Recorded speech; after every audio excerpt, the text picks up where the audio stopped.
Welcome to After Dark Stories. Here we tell thrilling stories bound to make you come back for more. We upload new stories daily. Some are complete while others will be uploaded in episodes. But don't worry, all the multi-episode stories have their own playlist just for your convenience. If you like these stories, please give us a like and subscribe, as this will help us create better stories and videos. Now sit back, relax, and let's explore the unknown. The day the sky fell. Beneath the blinding sky. The morning light filtered through the thin paper walls of Aiko Takahashi's family home, casting a soft glow on her tatami mat. At 17, Aiko had learned to cherish such fleeting moments of peace, rare in a time when war loomed over every aspect of their lives. As the faint cry of cicadas echoed through the streets of Hiroshima, she stretched and reached for the wooden comb on her bedside. Her long, jet-black hair flowed like a river, a stark contrast to the bleakness of ration books and air raid drills. "Aiko!" Her mother's voice broke through the stillness. "Don't dawdle, you'll be late for the factory." Aiko worked at a munitions plant on the outskirts of the city, a patriotic duty enforced on all able-bodied young women. She detested the endless clanging of machinery and the constant air of tension that hung over the workers. But today was different. There was an inexplicable energy in the air, a feeling she couldn't quite name. By 7:30 a.m., Aiko was already on her way, weaving through the narrow streets of the Nakajima district.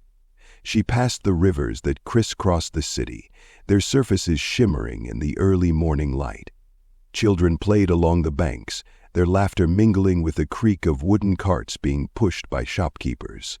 To any observer, Hiroshima seemed like a city untouched by the chaos of war. But Aiko knew better. She had seen the scars, the empty homes, the mourners clad in black, the endless shortages. Still, hope persisted in small, stubborn ways. The sky above. Far above the earth, the Enola Gay soared through the clouds. Inside the aircraft, the crew moved with mechanical precision, their training overriding any hesitation about the mission ahead. The bomb they carried, Little Boy, was a technological marvel and a harbinger of unprecedented destruction. Colonel Paul Tibbets scanned the horizon, his hands steady on the controls. He exchanged a brief glance with Major Thomas Farabee, the bombardier, who was focused intently on the city that was beginning to appear below. They had rehearsed this mission countless times, but today was different. Today, history would be made. 8:00 a.m., ordinary moments. At the factory, Aiko settled into her station, the rhythmic pounding of machinery echoing around her. She focused on assembling parts for the ever-demanding war effort, her hands moving automatically as her thoughts wandered. Her friend and co-worker Midori leaned over with a mischievous grin. "Did you hear about the dance at the community hall next week?" Midori whispered. "Even with the war, they're still hosting it. Imagine, music, laughter, maybe even boys." Aiko smiled faintly, but her mind was elsewhere. She thought of her older brother, Hirotoshi, who had been sent to fight in Manchuria 2 years earlier. They hadn't received a letter in months. Every night, her mother burned incense at the family shrine, her silent prayers filling the air with the faint scent of sandalwood. Aiko wondered if Hirotoshi would ever return, or if he, like so many others, had become one of the countless unnamed casualties of the war. 8:15 a.m. The flash. It happened without warning. A blinding light filled the sky, as if the sun itself had descended upon the city. Aiko's world erupted in chaos. The factory walls shuddered violently before collapsing in a deafening roar, burying workers beneath piles of rubble. Aiko was thrown to the ground, her ears ringing and her vision blurred. Aiko was thick with dust and the acrid smell of burning.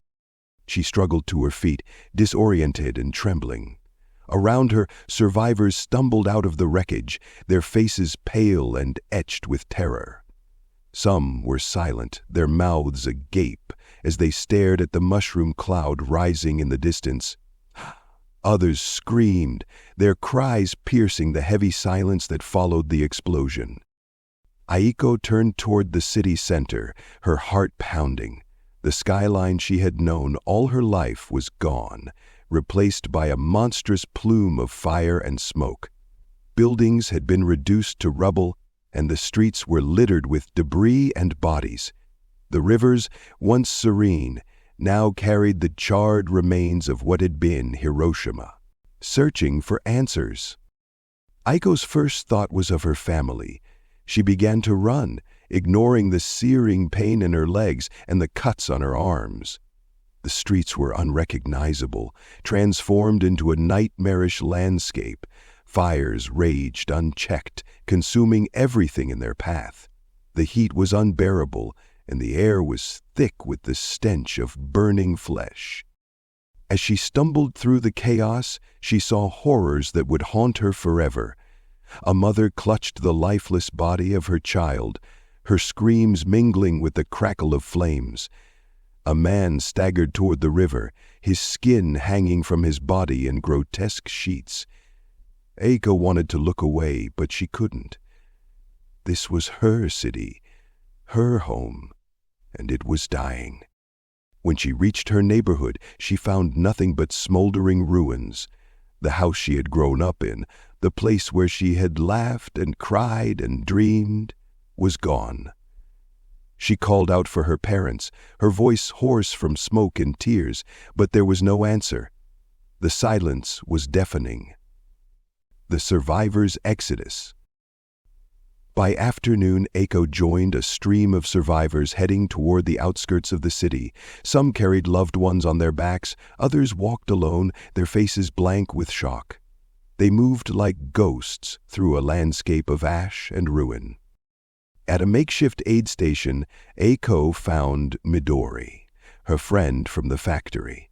Midori's face was streaked with soot, and her arm hung limp at her side, but she was alive.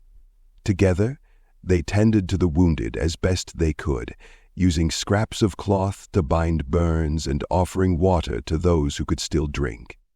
But for many, it was too late. As the sun set, the survivors huddled together, their eyes fixed on the horizon. The fires still burned, painting the sky an eerie shade of orange.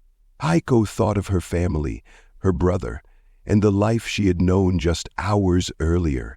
It was gone, all of it, consumed by a force she could barely comprehend, reflections beneath the ashes. In the days that followed, rumors spread about the nature of the bomb. Some said it was a new type of weapon, more powerful than anything the world had ever seen.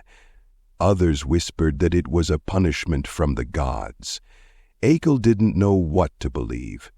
All she knew was that her city was gone, and her world would never be the same. She spent her days searching for her parents, scouring the ruins of Hiroshima for any sign of life. She found none. Each discovery, a broken teacup, a charred photograph, was a painful reminder of what had been lost. But even in the midst of despair, there were moments of resilience. Strangers shared food and water, and survivors banded together to search for loved ones and rebuild what they could. For Aiko, the days blurred into nights and the nights into days. She carried the weight of her grief like a stone, but she refused to give up. There was still life, still hope, even in the shadow of the mushroom cloud. The world remembers. Years later, Aiko would stand in the rebuilt city of Hiroshima, her hair now streaked with gray. She would walk through the Peace Memorial Park, her eyes lingering on the skeletal dome that had once been the Hiroshima Prefectural Industrial Promotion Hall. She would light a candle at the cenotaph, her hands trembling as she whispered a prayer for the dead. But on that fateful day in August 1945, Aiko was just a girl trying to make sense of a world that had been turned upside down. She didn't yet know that she had witnessed the dawn of a new and terrible era. She didn't yet know that the word Hiroshima would become a symbol of both destruction and resilience.